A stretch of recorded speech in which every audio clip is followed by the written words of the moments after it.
the other day I decided, you know what? I'm gonna go down to the nearest movie theater in the area. It's like 10 of them in this area for some weird reason. But I'm gonna go to the movie theater at the mall and I'm gonna see Fast X, right? As we all know, the Fast and Furious series has been going on. What has it been since 2001? Since I was 11. Gee whiz. Some people haven't been born yet. They're now around now. And I was thinking in my head, they coming up with another one. Universal is slowly milking this one.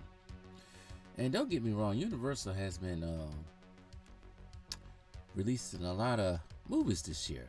I think this is probably, I don't know, I can't count on my fingers right now, the sixth one I've seen this far so here that they released. Some of them been hit and misses, Renfield.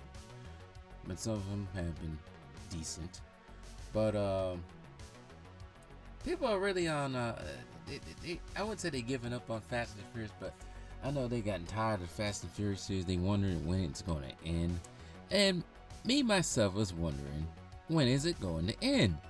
Because at this point, I'm thinking, how much further can it go? At this point in time, Universal is going to start doing, they're going to start doing a multiverse of Universal films. They're going to bring in Jurassic Park, Back to the Future, maybe something from the Universal Monsters, Fast and Furious, Jaws, whoever, put them all in one movie when Dom is trying to save the world before the bomb explodes a whole bunch of cities, and right before that time stops and he jumps into a DeLorean with Doc Brown, and then somehow, someway they meet Chris Pratt's character from Jurassic Park, and some way, somehow they're in the ocean fighting something crazy like that. That's what Fast and Furious is getting to.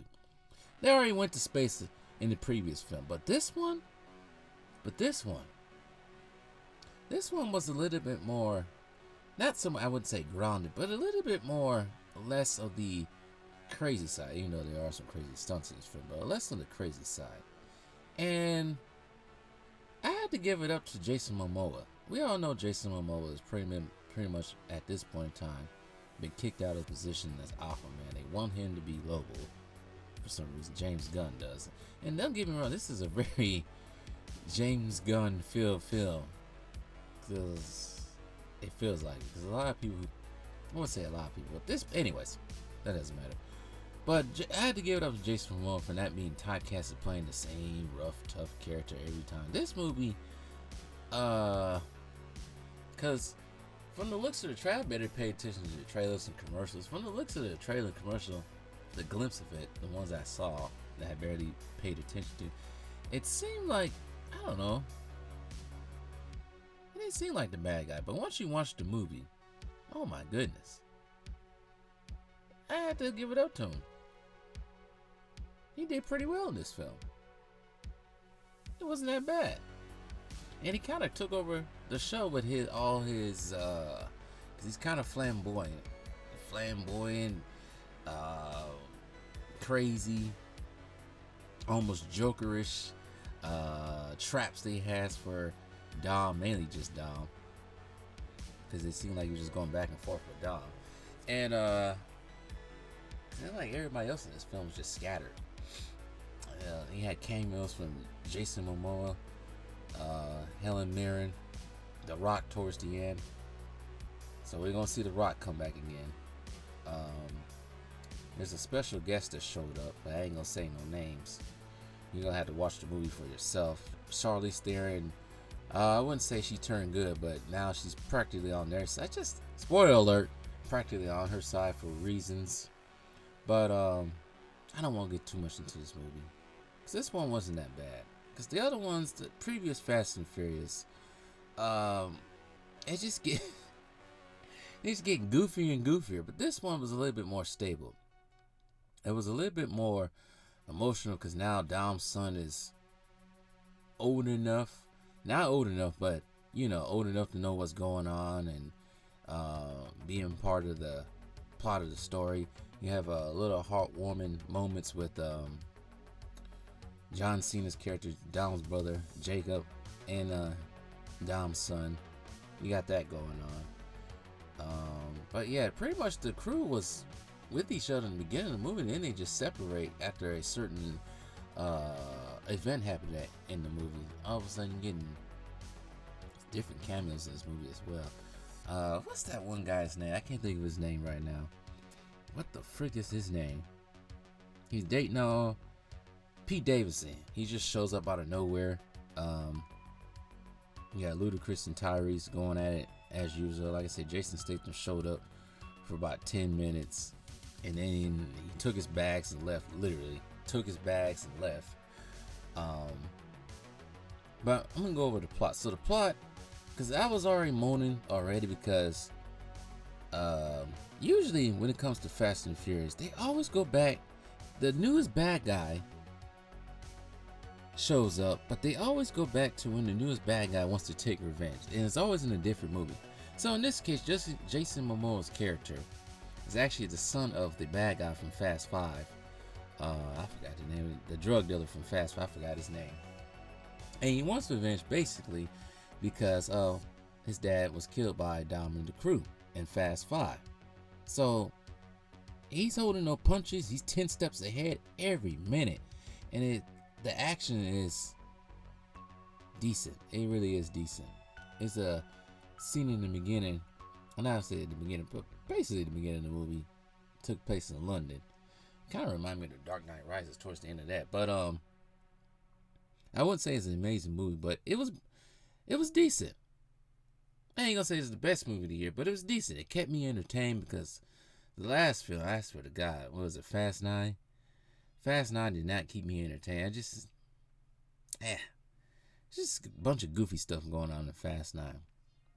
But I don't want to say too much. But no, I don't want to say too much. I want to say more. I don't want to say too much. I don't want to spoil because I know at this point in time, I know the movie's going to be out for a week now, but I don't think everybody's seen it that I talked to. But I had to give this movie a 7 out of 10. It's not that bad as far as action wise. It just seems like Universal continues to try to be on top of the cinema world at this moment, because we all know, I'll say it again, Disney is basically kicking the can, destroying themselves every day. Warner Brothers just seems like a stick in the mud right now. So is every other studio right now. It seems like Universal's just been releasing bangers after bangers and bangers. I don't think they're done yet. So yeah, Fast 10, not that bad. But I do say after this one, because there will be another one, which will make sense for this time. It actually does make sense for this time. I ain't gonna say anything. But the series doesn't have to come to. I know Universal is trying to rely big on Fast and Furious right now, because I don't know what's going to happen with Jurassic Park / Jurassic World in the future. I think that series franchise should be done, because I don't think there's any more you can do with Jurassic Park. You did everything you possibly can with Jurassic Park, and it's at the point it's becoming real lame. I'm trying to think of any other series. They're trying to get the Universal Monsters going, because not to go off total subject, Universal got a new park coming in Florida. So I don't know, they trying to make rides that are relevant to the movies that they're being released. And I guess to this day, Fast and Furious is still relevant, and pretty much Jurassic Park. So, but as far as movie wise, Jurassic Park, please no more. But anyway, I had to get Fast, like I said, Fast X a 7 out of 10. Brie Larson was his movie, but she was not that bad. So, as much as some people don't like her for her comments a couple years ago when she first became Captain Marvel, I know that the Marvel's trailer got downvoted a lot, but she is actually not that bad. She's not repulsive like she has been. But anyways, go watch Fast X. You won't regret it. Before we go on with the show, how about you guys like, share, subscribe to Franchise History TV, even comment down in the comments down below. I'm also on Instagram at franchise_TV and on Twitter at TV_franchise. I also have 2 other channels if you guys are interested: Lone Wolf Adventure TV and Franchise 2 Sports. So yeah, subscribe to those 3 channels, and also like, share, subscribe on all 3 of them. Say subscribe 3 times. I'm done. Bye.